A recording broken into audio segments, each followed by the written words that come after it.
Good morning dear students. आज हम लोग हिंदी भाषा का पहला पार्ट भाषा और व्याकरण पढ़ेंगे।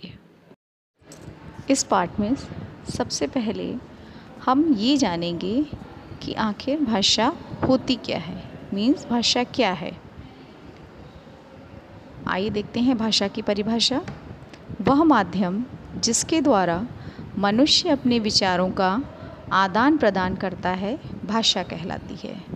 कहने का मतलब ये है कि जो भी हमारे मन में आता है ना, जो भी हम सोचते हैं उसको दूसरों तक पहुंचाने के लिए हम भाषा का प्रयोग करते हैं। भाषा के द्वारा ही हम अपनी बात को दूसरों तक पहुंचा सकते हैं। अपनी बात को दूसरों तक पहुंचाने के लिए भाषा के 3 प्रकार होते हैं, है ना। यानी भाषा को हम 3 भागों में बांटते हैं। सबसे पहली भाषा है मौखिक भाषा, दूसरी है लिखित भाषा और तीसरी भाषा वो है सांकेतिक भाषा। यानी ये 3 प्रकार की भाषाएं हैं जिसके द्वारा हम अपनी बातों को दूसरों तक पहुंचा सकते हैं। पहले हम मौखिक भाषा देखते हैं। मौखिक भाषा में हम अपनी बात को बोलकर दूसरों तक पहुंचाते हैं, अर्थात जब हम बोलकर अपनी बात या अपने विचार दूसरों तक पहुंचाते हैं तो उसे हम मौखिक भाषा कहते हैं। फिर आती है लिखित भाषा। लिखित भाषा वो होती है जिसमें हम अपनी बातों को लिखकर दूसरों तक पहुंचाते हैं, अर्थात लिखकर विचारों की अभिव्यक्ति करने वाली भाषा लिखित भाषा कहलाती है। और अंत में आती है सांकेतिक भाषा।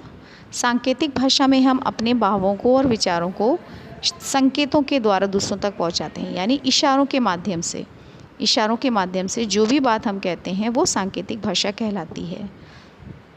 एक बार फिर से पढ़ लेते हैं हम इसको कि जब हम अपने भाव या विचार संकेतों के द्वारा प्रकट करते हैं तो संकेतों की उस भाषा को सांकेतिक भाषा कहते हैं।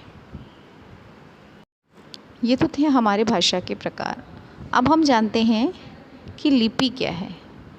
लिपि लिखने की विधि या ढंग को कहते हैं। लिपि को जानने के बाद हम जानेंगे कि व्याकरण क्या है ना।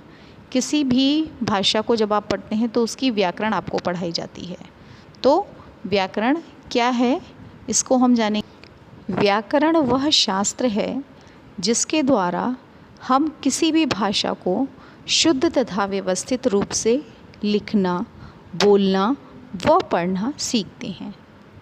एक बार फिर से हम आपको बता देते हैं कि व्याकरण क्या है। व्याकरण वह शास्त्र है जिसके द्वारा हम किसी भी भाषा को शुद्ध रूप से लिखना, बोलना और पढ़ना सीखते हैं। व्याकरण के भी 4 अंग होते हैं। कितने अंग होते हैं? 4 अंग होते हैं। सबसे पहला अंग है वर्ण विचार, दूसरा अंग है शब्द विचार, तीसरा है वाक्य विचार और चौथा और आखिरी जो अंग है वो है आपका रूप विचार। ये था हमारा व्याकरण। इन चारों अंगों की व्याख्या हम अगले वीडियो में आपको बताएंगे। यहीं पर हमारा पहला पार्ट समाप्त होता है। उम्मीद है आपको पहला पार्ट सही से समझ में आ गया होगा। धन्यवाद।